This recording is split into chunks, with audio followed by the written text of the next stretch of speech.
So I thought I would start with showing you guys my training routine to stay away from injuries.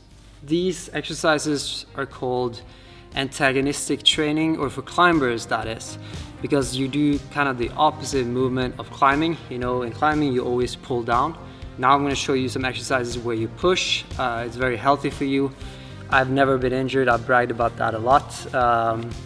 And I think part of the reason is because I do not only climbing, but I also try to implement a little bit of other training. Today I'm climbing in pants. That's very unusual for me. I know that I'm biased when it comes to this, but these are actually the best climbing pants I've ever worn. They're so flexible and comfortable, and they look really nice, I think. Over the Christmas and New Year's, I've gained like 2 kilos. So I'm a little bit heavier now than I have been.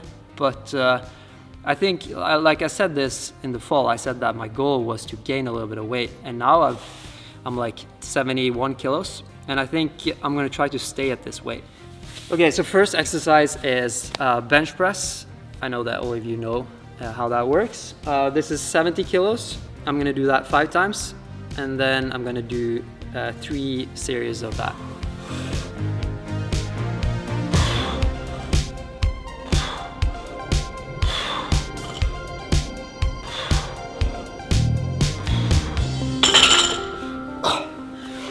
So it just all depends on what you want. Like, I do 5 repetitions because I'm not afraid of getting a little bit bigger. I'm gonna leave it up to you guys to figure out the repetitions and the amount of series. And obviously, if you don't have a bench press machine or whatever you call it like this, you can obviously do push-ups. To make it a little bit harder, you can do like diamond push-ups. There are a lot of variants of push-ups that you can do instead.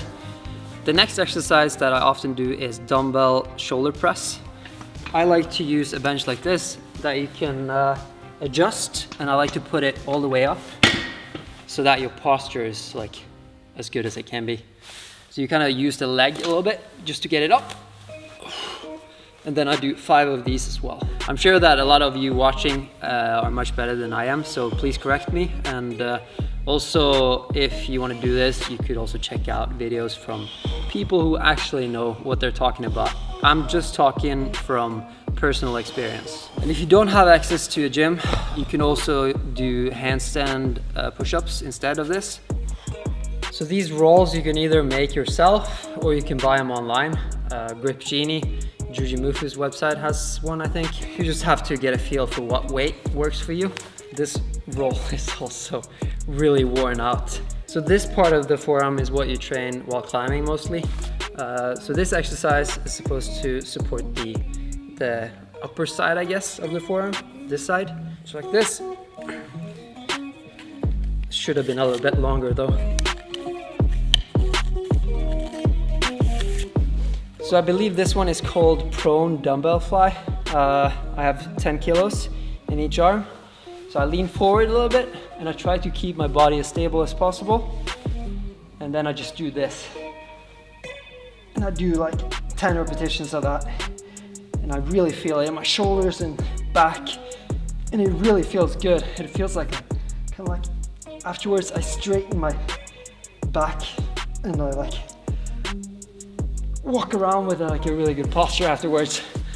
So this is the last one. Please comment down below if you know what this exercise is called. It's some weird muscle in your shoulder that, at least for me, it feels like I never used. You lean this bone right here against the bone on your hip, and you try to isolate the rest of the body so you don't use any other muscles. And you just do this. On the other side.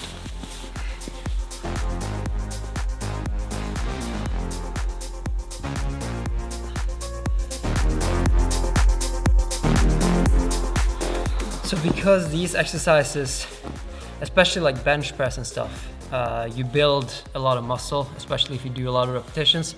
So I try to do this like off season when I don't have to be in like good climbing shape. Actually, when I competed, I used to do this in January, February, do a lot of like other training, like base training. And then as I was getting closer to the season, which was from July to November, I would only train climbing. And I think even though you don't compete, you don't wish to compete or anything and take climbing too seriously, it's still good to do this once in a while just to be more balanced, you know, even though you use all muscles while climbing basically. It heavily favors like the down pulling muscles, and you see a lot of climbers have bad posture like this. So I definitely think that these exercises can help you prevent that and also help you prevent injuries.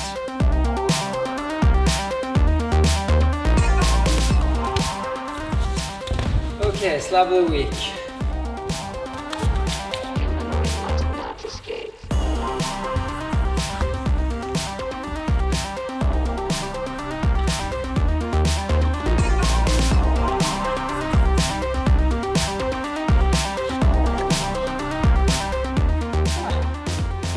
Not too hard, really fun. So I'm really excited to see how this is gonna feel today. Like, I had no chance yesterday. I could do it in like 2 different parts. So I could do the first part until here, and then I was stuck, and then I could do it from here and up, it's 7C. But if you do it all the way from the ground, it's 8A.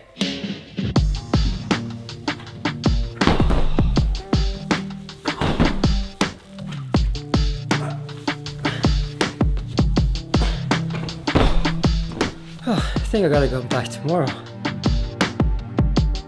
And even though this is steep, I would still consider it like probably like my anti-style, because the holes are really tiny and the feet are really high, so you have a lot of pressure on really bad crimpy holes. And especially now because I'm a little bit heavier, so I'm like 2 kilos heavier than the fall, and you definitely on boulders like this, you definitely feel the extra weight.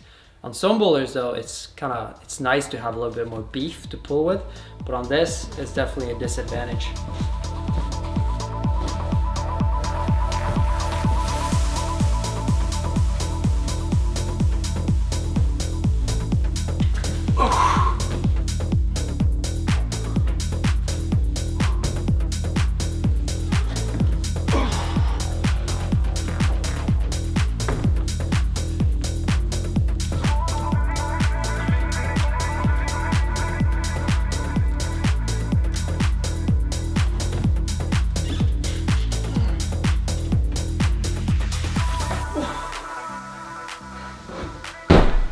Oh man, it's always the same.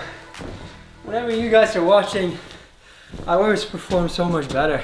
So the next video that I have planned is a women's gymnastics video, and then I plan to go to Bergen and make a new video or 2 from the gym that we're opening there, and hopefully together with Pete.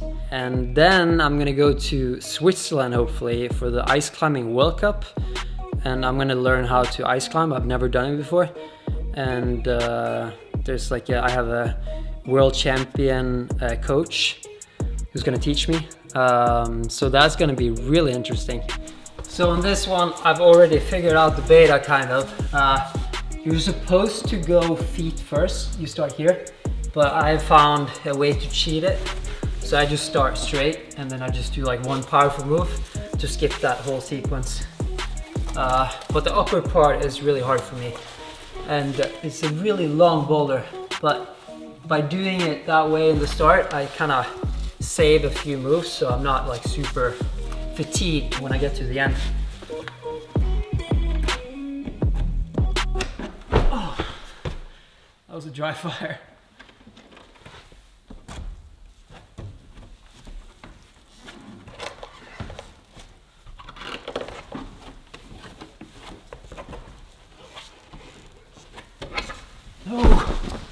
Oh, my foot slipped.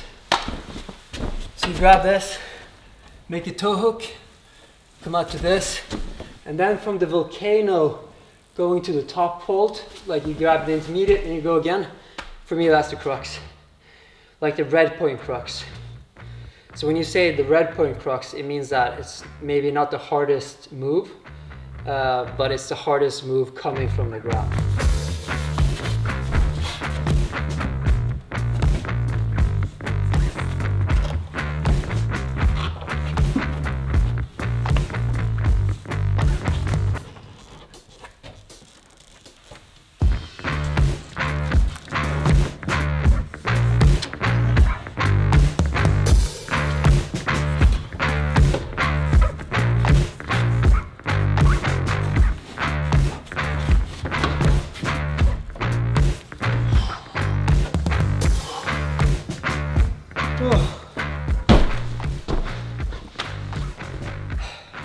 So that was the second to hardest and third to hardest boulder, but I still have the 8B left, the one with the pockets, but it feels just stupid hard. So I'm not even gonna try that until I'm in like a bit better shape.